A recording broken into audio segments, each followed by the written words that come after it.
আসসালামু আলাইকুম ওয়া রাহমাতুল্লাহ। কেমন আছেন সবাই? ইন্নাল হামদুলিল্লাহ। ওয়া ক্বালা তাআলা ফি কালামিহিল মাজিদ ওয়া ফুরকানিহিল হামিদ। আউযু বিল্লাহি মিনাশ শাইতানির রাজীম। বিসমিল্লাহির রাহমানির রহিম। ওয়া ক্বালু রাব্বানা ইন্না আ'তানা সাদাতানা ওয়া কুবারা'না ফাআদাল্লুনাস সাবিল। সূরাতুল আহজাব 33 নম্বর সূরা 67 নম্বর আয়াত। ওয়া ক্বালা তাআলা আয়াতুল উখরা রব্বানা আতিহিম যিফাইনি মিনাল আযাব ওয়া লা'আনহুম লা'নান কাবীরান। সূরাতুল আহজাব 33 নম্বর সূরা 68 নম্বর আয়াত। মহান আল্লাহ রাব্বুল আলামিনের কাছে লাখো কোটি শুকরিয়া যে আজকে পবিত্র জুমার দিনে আমরা মাগরিবের নামাজ আদায় করে একটা কোরআন হাদিস চর্চা মজলিসে বসতে পেরেছি। সেজন্য সবার কাছে আল্লাহর কাছে শুকরিয়া আদায় করি। সবাই কালেমাতুশ শুকর বলি আলহামদুলিল্লাহ। বেশি বেশি শুকরিয়া আদায় করা দরকার সব কিছু, তাই না? আমরা সামান্য কয়েকজন বসেছি, এখন আস্তে আস্তে লোক হবে ইনশাআল্লাহ। যারা অকারণে ঘোরাঘুরি করছেন এসে বসেন, সামনে লোক না থাকলে আসলে কথা বলে মজা পাওয়া যায় না বক্তারা। তো যাই হোক, মহান আল্লাহ রাব্বুল আলামিনের কাছে শুকরিয়া, আজকের দিনে এই মাহফিলের মাধ্যমে এই অনুষ্ঠানে আমরা যতগুলো কথা শুনব, যে কথাগুলোই শুনব সে কথাগুলো যেন আমলের নিয়তে শুনতে পারি, কাজে লাগাতে পারি। একটা কথা শুনলাম, একজন ভগবত করে গেল, যদি কোনো কাজে না লাগাই কোনো লাভ আছে? কোনো লাভ নাই। এর আগে উদাহরণ দিয়েছি, আবার দিচ্ছি যে আমাদের দেশের বক্তাদের ওয়াজগুলা ফুটবল ম্যাচের মতো হয়ে গেছে। ফুটবল বিশ্বকাপ চলছে না এখন। আজকে আমাদের হুজুর কিন্তু বক্তব্য দিয়েছে এই বিষয়ে। যাই হোক, ফুটবল খেলা যখন চলে, উত্তেজনা টান, নেইমার বা মেসি ঘুরিয়ে পেঁচিয়ে একটা শট দিল, খুব ভালো লাগলো, দেখে মজা পেলাম। ওটা কিন্তু অতটুকুই, তাই না? ওটা আমার বাস্তব জীবনে কাজে লাগানোর দরকার নেই। আছে ওদের মতো, ওই সমস্ত প্লেয়ারদের মতো ঘুরিয়ে পিছিয়ে শট দেওয়ার কোনো দরকার আমার জীবনে আছে? নাই, কারণ আমি তো ফুটবল প্লেয়ার না। আর আমাদের দেশের হুজুররা যে সুন্দর কথা বলে, তার কথাগুলো আমরা শুনে বলি কি, বাহ খুব সুন্দর ওয়াজ করল, এর মধ্যেই সীমাবদ্ধ হয়ে গেল আমাদের। এটা করলে হবে না। কি করতে হবে? যেই কথাটা শুনলাম সেই কথাটা যদি আমলের মতো হয়ে থাকে তাহলে তারপরে আমাদের আমল করতে হবে। আপনি যদি শুধু শুনেই যান, আপনার আমলের পরিধি না বৃদ্ধি করেন, আপনার আমলটা কিভাবে আরো বৃদ্ধি হবে সেই চেষ্টার সাথে যুক্ত না থাকেন, তাহলে এই শোনাতে কাজ নাই।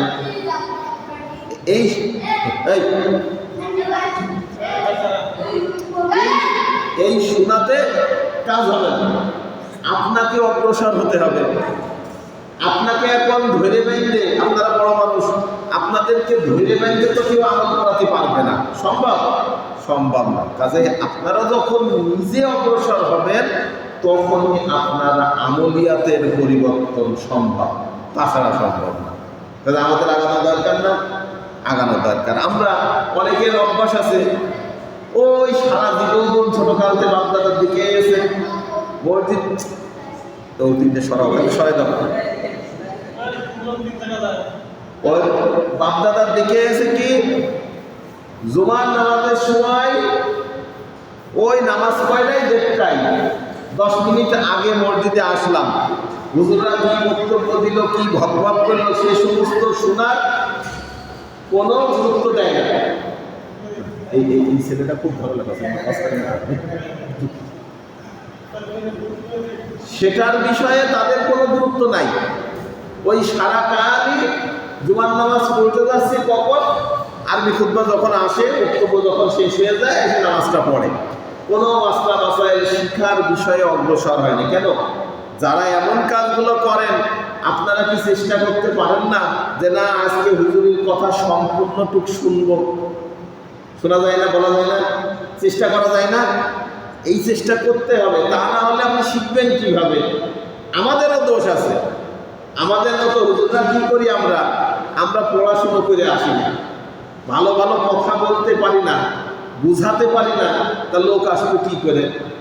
মসজিদে এসে দেখবেন হুজুরের কথা যদি পছন্দ না হয়, তাহলে অধিকাংশ মুসল্লিরা ঝিমায়। কেন? কারণ আমি কথা বলে আল্লাহর এই কালামটা সঠিকভাবে উপস্থাপন করতে পারছি না। তার যে জানার আগ্রহ, আপনার মনের মধ্যে যে চাহিদা, সেই চাহিদাটা আমি পূর্ণ করতে পারছি না, তাই না? এই জন্য আমারও পড়াশোনা করা দরকার, আপনাদেরও পড়াশোনা করা দরকার। কাজেই আমরা একটু অগ্রসর হই। আজকে কিন্তু আমাদের বিষয়টাই, আজকে যে বিষয়ে আমাদের ওয়াজ হবে, এটা কিন্তু ইলমে দ্বীন শিক্ষার বিষয়ে। এই সমস্ত বিষয়ে আপনি আজকে যে আমলগুলো করেছেন, আগামী দিন যদি আপনারা আমলের কোনো বৃদ্ধি না পায়, যেই আমল আছে সেই আমলের থেকে কিছুটা বৃদ্ধি না পায়, তাহলে বুঝতে হবে ওই যে আছে না, প্রত্যেকটা মানুষ ক্ষতির মধ্যে, আপনিও ক্ষতির মধ্যে পড়ে আছেন। আপনিও ক্ষতির মধ্যে পড়ে আছেন, কারণ আপনার প্রতিদিন যদি 10টা আমল চলতেই থাকে, প্রতিদিন 10টা হচ্ছে, এমন একদিন আসবে সামনে ওই 10টার থেকে একটা কমে 9টা 8টা হয়ে যাবে। উদাহরণ দিচ্ছি, 9টা 8টা হবে, কিন্তু আপনার টার্গেট থাকতে হবে যে আজকে আমি 10টা করলেও কালকে আমি 11টা করার চেষ্টা করব।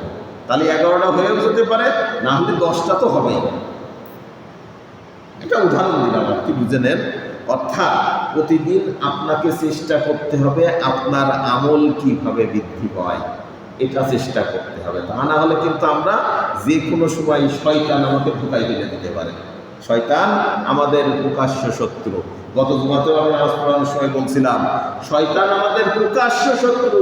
সে আমাদের প্রকাশ্য ধোঁকা দিচ্ছে। কখনো আপনার পরিবারের লোকজন হিসেবে ধোঁকা দিচ্ছে, কখনো আত্মীয় স্বজন হিসেবে ধোঁকা দিচ্ছে, কখনো এলাকার লোকজন হিসেবে ধোঁকা দিচ্ছে, কখনো মসজিদের ইমাম সাহেবের এই বোর্ড মেম্বারে বসেও ধোঁকা দিচ্ছে। আমাদের ইমাম সাহেব আছে না, অনেক ইমাম সাহেবরা আছে না, যে মসজিদে বসে সবসময় এই গল্প সেই গল্প বিভিন্ন রকম ওয়াজ করে চলে যায়, বছরের পর বছর পার করে দিচ্ছে, কোনো রিয়াকশন নাই, কোনো কিছু নাই। এমন ইমাম সাহেব আছে না, অনেক আছে। ঠিক আছে, এইগুলো থেকেও সাবধান হতে হবে আমাদের। অর্থাৎ কোরআন হাদিসটাকে সঠিকভাবে যদি কেউ উপস্থাপন করতে না পারে, তাহলে সেই কথার মধ্যে ভালো লাগে না, সেই কথার মধ্যে রস থাকে না, বা সেই কথাটা মানুষের মনের চাহিদা পূর্ণ করতে পারে না। এটা আমাদের দরকার, তাই না? তো যাই হোক, আমার সময় অল্প সময়ের জন্য উঠেছে, আর একজন বক্তা রয়েছে আপনাদের সামনে কথা বলবেন ইনশাআল্লাহ। তা আমি একটা আয়াত পড়েছি আপনাদের সামনে, সূরাতুল আহজাব 33 নম্বর সূরার 67 নম্বর আয়াত। খুবই গুরুত্বপূর্ণ আয়াত, ব্যাখ্যা করার সময় আমার নেই, অল্প একটু অর্থ করব আল্লাহ যদি তৌফিক দেয়। এখানে আল্লাহ তাআলা বলেছেন, ওয়াকালু রব্বানা ইন্না আতা'না সাদাতানা ওয়া কুবারা'ানা ফাআদাল্লুনা সাবিল। এমন একটা সময় আসবে যখন জাহান্নামীদের আগুনে পুড়িয়ে পুড়িয়ে পুড়িয়ে হাজার হাজার বছর পুরানোর পরে তারা আর সহ করতে পারবে না। কখন? মনে করেন বহু বছর জাহান্নামে জ্বলছে, আগুন তো সহ করার ক্ষমতা নেই আমাদের কারণ। তারপরেও এই আয়াতটা হচ্ছে ওই সমস্ত লোকদের যারা জাহান্নামে বহুদিন ধরে পড়ছে, আর সহ করতে পারছে না। তখন আল্লাহ তাআলাকে উদ্দেশ্য করে তারা বলছে, ক্বালু রব্বানা, তারা বলবে হে আমাদের রব, ইন্না আতা'না সাদাতানা ওয়া কুবারা'ানা ফাআদাল্লুনা সাবিল। হে আমাদের রব, আমাদের সর্দার ও বড়দের অনুগত্য করেছিলাম, আমরা আমাদের যেই বড়দের অনুগত্য করেছিলাম, যাদের কথায় আমরা উঠতাম বসতাম, যাদের কথা শুনতাম, যাদেরকে অনুসরণ করতাম, যারা আমাদেরকে দিক নির্দেশনা দিত, যাদের দিক নির্দেশনা অনুযায়ী আমরা সেই পথে অনুসরণ করতাম, তাদেরকে তারা আমাদেরকে খারাপ পথে নিয়ে এসেছে। তারা আমাদের সঠিকভাবে শিক্ষা দেয়নি। কি শিক্ষা দেয়নি? যদি শিক্ষা দিত, আমাদেরকে যদি সঠিকভাবে পরিচালনা করত, সঠিক পথটা আমাদের দেখাতো, তাহলে আজকে আমরা জাহান্নামে আসতাম না। শিক্ষার বিষয়ে, কোরআন হাদিস ইলমে দিন শিক্ষার বিষয়ে আজকে কথা হবে ইনশাআল্লাহ। সেই বিষয়ে কথা বলার চেষ্টা করছি। হাজার হাজার বছর জাহান্নামের আগুনে পুরার পরে একজন জাহান্নামী দাবি করবে আল্লাহর কাছে, হে আল্লাহ, ওই সমস্ত নেতাদের ডাকেন, ওই সমস্ত অভিভাবকদের ডাকেন, ওই সমস্ত ইমামদের ডাকেন, ওই সমস্ত নেতাদের ডাকেন, বড় নেতা হোক, পাতি নেতা হোক, যে নেতাই হোক, তাকে ডাকেন, যাকে আমরা অনুসরণ করতাম, তার অনুসরণের কারণে, তার পথে চলে, তার দেখানো পথ নির্দেশনা অনুযায়ী চলে আজকে আমরা জাহান্নামে আইছি, তাদেরকে ডাকেন। আল্লাহ তাআলার কাছে দাবি করবে। কারা করবে?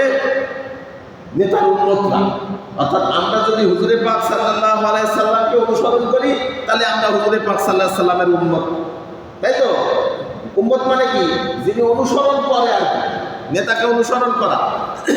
তাহলে হুজুরে পাক সাল্লাল্লাহু আলাইহি সাল্লাম ভিন্ন যদি আমরা অন্য কোনো নেতাকে অনুসরণ করি, তাহলে সেই নেতাকে তখন ডাকা হবে। আল্লাহ তাআলা ডাক দেবেন যে তোমার যে ছিল, বুড়ে ছিল, বুড়েটা কি কয় যেন, চুটকি নেতা বা অনুসারী ছিল, তারা তোমার ডাকছে, সে আসবে। সেও তো জাহান্নামে পড়ছে মনে করেন। কারণ আমার দ্বারা যদি একটা লোক জান্নাত থেকে বিরত হয়ে জাহান্নামে চলে যায়, তাহলে আমার দ্বারা তো জান্নাতে যাওয়া সম্ভব না। তাহলে যেই নেতাকে অনুসরণ করে তার উম্মতরা, তার অনুসারীরা জাহান্নামে যাবে, সেই নেতা কি জান্নাতে যাবে? অত সহজ না তো বিষয়টা। তো যাই হোক, সেই নেতাকে ডাকার পরে আল্লাহ তাআলা তাদেরকে বলবে যে তোমরা এই যে তোমাদের অনুসরণ করতো, তোমরা এদেরকে কি শিক্ষা দিয়েছো, কি দিন শিক্ষা দিয়েছো? সেটা কারা হতে পারে?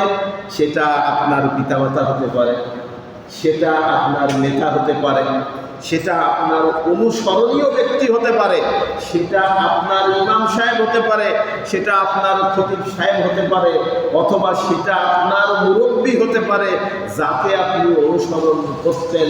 তখন আল্লাহ তাআলার কাছে তারা আবেদন করবে, হে আল্লাহ, আমি এই ব্যক্তিকে অনুসরণ করতাম, এই ব্যক্তি আমার মসজিদের খতিব ছিল, এই ব্যক্তি আমার দলের নেতা ছিল, এই ব্যক্তি আমার পিতামাতা ছিল, এই ব্যক্তি আমার সমাজের মোড়ল মাতব্বর ছিল, এই ব্যক্তি পয়সাওয়ালা লোক ছিল, তাকে আমরা অনুসরণ করেছি, তার অনুসরণে আমরা গুমরা হয়েছি, তার অনুসরণ করার কারণে আমরা ইলমে দ্বীন শিক্ষা গ্রহণ করতে পারিনি, সঠিক পথে যেতে পারিনি। একেও ধরো, একেও ধরো। এখানে বুঝতে হবে বিষয়টা। আল্লাহ তাআলা এখানে পবিত্র কোরআনে স্পষ্ট বলে দিয়েছেন। তার মানে আমার সন্তানের দ্বারা যদি আমি সন্তানকে যদি সঠিকভাবে শিক্ষা দিতে না পারি, আমার সন্তানও কিন্তু কিয়ামতের দিন ধরবে আমাকে। ওই সময় ধরবে, বলবে যে আমার বাপ আমাকে ইসলাম শিক্ষা দেয়নি, দ্বীনি শিক্ষা দেয়নি। বুঝতে পারছেন তো বিষয়টা? শুধুমাত্র আপনার পিতা না, আপনার পিতাকে আপনি ধরবেন তা না, আপনার বাপও যদি সঠিক শিক্ষা পেয়ে না যায়, সঠিকভাবে নামাজ আদায় করে না যায়, ইসলামী হুকুম আহকামগুলো সঠিকভাবে পালন করার পর যদি না পেয়ে থাকে, তাহলে আপনার বাপও তার বাপের ধরবে, আপনার দাদার ধরবে। ওই সময় তো কেউ কারো চেনবে না, কেউ কারণ না। বুঝা গেল বিষয়টা? অর্থাৎ বুঝতে পারছেন তো বিষয়টা? অর্থাৎ আপনার সন্তানের কারণে আপনি জাহান্নামে যেতে পারেন, আপনার কারণে আপনার পিতা মাতা জাহান্নামে যেতে পারে। এত স্পষ্ট আল্লাহ তাআলা বলে দিয়েছেন। দেখে নেবেন সূরাতুল আহজাব 33 নম্বর সূরা 67 নম্বর আয়াত।